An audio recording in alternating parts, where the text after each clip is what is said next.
মিডিয়ার বন্ধুরা যারা আছে ইলেকট্রনিক্স মিডিয়া প্রেস মিডিয়া 2021 পক্ষ থেকে আপনাদের ধন্যবাদ।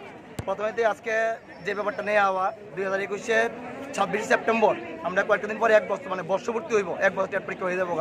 তো এখন অবধি সরকারের পক্ষ থেকে আমরা কোনো ধরনের নিয়োগ সম্পর্কে বা টেট কবে নিয়োগ হইব সে বিষয়ে আমরা কোনো বার্তা পাইছি না। এবং যেখানে দেখা যাচ্ছে যে শিক্ষামন্ত্রী স্যার আপনারা দেখছেন প্রেস মিডিয়ার সামনেও কইছে যে এই বছরের মানে আগামী দুর্গাপূজার আগে আর কয়েকদিন আছে, 10-12 দিন আছে দুর্গাপূজার, এর মধ্যেই আমরা সবাই অফার দিয়ে দিব। কিন্তু এখন অবধি নিয়োগ নিয়ে শিক্ষামন্ত্রী পজিটিভ যেখানে আছে এবং মুখ্যমন্ত্রী স্যারের সাথে দেখা করছিলাম আমরা জুলাইয়ে 11 তারিখ, তখনও উনি আমরা সব সমস্যা শুনছে, কথা বলবেন শুনছে, হ্যাঁ। কিন্তু এখন আমরা চাইতেছি শিক্ষা দপ্তর আর অর্থ দপ্তর যেন আমরা উদ্দেশ্য একটাই, এই কয়েকদিন আগে যে এডুকেশন মিনিস্টার ফাইন্যান্স মিনিস্টার যে ব্রিফ করছে, প্রেসমিট করছে, সেখানে দেওয়া গেছে রিপোর্টার বন্ধু যারা আসলো তারা জিজ্ঞেস করছে যে টিয়ার 1 টিয়ার 2 কোয়ালিফাইড তারা নিয়োগের সম্পর্কে। ওই জায়গায় মাননীয় অর্থমন্ত্রী কইছে যে এই বিষয়ে আমরা কিছু করতাম না, সেটা শিক্ষা দপ্তরের আন্ডারে আছে। তো আমরা কমো যেখানে যে কোনো দপ্তরের নিয়োগ যারা আছে এটা অর্থ দপ্তরের অনুমোদন নেওয়াই নিয়োগ করা হয়। এক দপ্তর আর দুজন আমরা পাস করে দেবো, তো আমরা নিয়োগ শিক্ষা দপ্তর জায়গাতে আছে পজিটিভ। এখন এ দ্বারা 576 যে নোটিফিকেশন দেওয়া হয়েছে টিআরবিটি থ্রুতে, মানে অর্থ দপ্তর অনুমোদন হয়ে টিআরবিটি হয়ে আমরা নিউজ দেওয়া হয়েছে 576 অনুমোদন হচ্ছে টিয়ার 1 টিয়ার 2 মিল্লা, UR SC ST PH ESA মিল্লা ক্যাটাগরি ওয়াইজ। আর বাকি সংখ্যক যে 3055 জন আউট অফ 3631 এতজনের মধ্যে শুধু 576 হয়েছে, রিমেনিং আছে 3055 জন।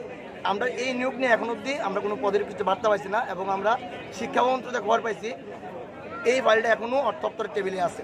হ্যাঁ, আমরা চাবো যে সরকারের কাছে, মুখ্যমন্ত্রীর কাছে আমরা এই বার্তাটা দিয়ে যাবো, প্লাস অর্থমন্ত্রীর কাছে এই বার্তাটা দিয়ে যাবো, পুরো ক্যাবিনেট রাজ্যের কাছে এই বার্তা দেবো যাতে শিক্ষা দপ্তর আর অর্থ দপ্তরের সম্মিলিত প্রচেষ্টায় টেট উত্তীর্ণ যারা আছে তারা যাতে এই বছরের দুর্গাপূজার আগে 2022-এর দুর্গাপূজার আগে যাতে অফার সবারতে দিয়ে দেওয়া হয় এবং সেই জায়গাটার মধ্যে মুখ্যমন্ত্রী যাতে এই দিকটা বিচার বিবেচনা করে এবং দুই দপ্তরের সম্মিলিত প্রচেষ্টায় যাতে আমরা উত্তীর্ণ টেট উত্তীর্ণ যারা আছি রাজ্যের শিক্ষক স্বল্প দূরীকরণে এবং শিক্ষা গুণগত মান উন্নয়নে। আর সরকারের যে একটা ট্যাগলাইন এক ত্রিপুরা শ্রেষ্ঠ ত্রিপুরা, এই ট্যাগলাইন যদি বাস্তবায়িত করতে পারি, মানে করার যদি লক্ষ্য থাকে আমরা সবার, তাহলে শিক্ষা ব্যবস্থার মধ্যে আমরা টেট উত্তীর্ণ নিয়োগ করা দরকার। আর বিভিন্ন সময়ে আমরা পেপার ইলেকট্রনিক মিডিয়া প্রেসের মাধ্যমে দেখতে পাই যে পুরো রাজ্যে বিভিন্ন কোনো না কোনো স্কুল পড়ুয়ারা রাস্তা পথবোধ করে গার্জেনরা বিক্ষোভ জানাইতেছে, মানে টিচার ক্রাইসিস। এই কারণে যাতে শিক্ষার যাতে কোনো ধরনের ব্যাঘাত না হয়, স্কুল পড়ুয়াদের পঠন পাঠনে কোনো ব্যাঘাত না করে, যে আমাদের একসাথে নিয়োগের ব্যাপারে আপনারা জানেন যে এই রাজ্যের শিক্ষা ব্যবস্থা শিক্ষকের সংকটে এই রাজ্যের স্কুলগুলি ভুগছে। আমরা এখানে পাশ করে বসে আছি 3731 জন, টেট 1 টেট 2 মিলে। আমাদের দাবি যে আমাদেরকে একসাথে নিয়োগ করে এই রাজ্যের শিক্ষা ব্যবস্থাটাকে একটা সুন্দর সুষ্ঠু শিক্ষা ব্যবস্থা গড়ে তোলার জন্য আমরা 3731 জন যারা পাশ করে বসে আছি তারা অনেকবার এক বছরের মধ্যে আমরা শিক্ষামন্ত্রী তথা শিক্ষা দপ্তর এবং আমাদের যে অর্থমন্ত্রী ওনার সাথে অনেকবার আমরা সাক্ষাৎ করেছি।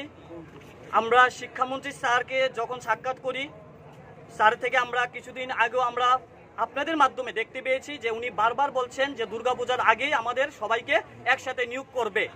এবং অর্থমন্ত্রীর সাথে যখন আমরা সাক্ষাৎ করেছিলাম উনি আমাদের বলেছেন যে ইতিবাচক দৃষ্টিভঙ্গিতে আছে এবং আমরা যাতে কোনো চিন্তা না করি। তাহলে আজকে পূজা প্রায় আমরা ধুরগুড়ায় এসে পড়েছি, কিন্তু এখন পর্যন্ত আমরা নিয়োগ পাইনি। তো আমরা যে কারণে আজকে এখানে এসেছি, শিক্ষা দপ্তর থেকে যে ফাইল পাঠানো হয়েছে আমাদের অর্থ দপ্তরে, সে ফাইলটা নাকি আছে, সেই ফাইলটা যাতে আমাদের অর্থমন্ত্রী অতি দ্রুত আমাদের অনুমোদন দিয়ে দেয়। এবং আমাদের পূজার আগে বলেছেন যে আমাদের নিয়োগ হবে, সে পূজার আগে যাতে আমরা নিয়োগপত্র পেয়ে, আমরা সরকারের পাশে ছিলাম, সরকারের পাশে আছি এবং এই রাজ্য সরকারের পাশে থেকে আমরা আগামী দিন আমরা এই রাজ্যের স্কুলগুলিতে যে শিক্ষক সংকটে ভুগছে, শিশুরা তাদের শিক্ষকের জন্য রাস্তায় রাস্তায় আন্দোলন করছে, আমরা চাই এই রাজ্যের উন্নত শিক্ষা ব্যবস্থা এবং উন্নত ত্রিপুরা এবং তাদের যে স্লোগান এক ত্রিপুরা শ্রেষ্ঠ ত্রিপুরা, সেই জায়গায় আমরা সামিল হতে চাই। ৩৬৩১ জন আমরা, আমাদেরকে অতি দ্রুত নিয়োগ করুন। বলেছিলেন দুর্গাপূজার আগে নিয়োগ করবেন, দুর্গাপূজার আগে নিয়োগ করুন। পরে এই রাজ্যের শিক্ষা ব্যবস্থাকে আমরাও আপনাদের পাশে থেকে, সরকারের পাশে থেকে আমরা এই শিক্ষা ব্যবস্থাকে রাজ্যের আরও আলোকিত করতে চাই। ধন্যবাদ।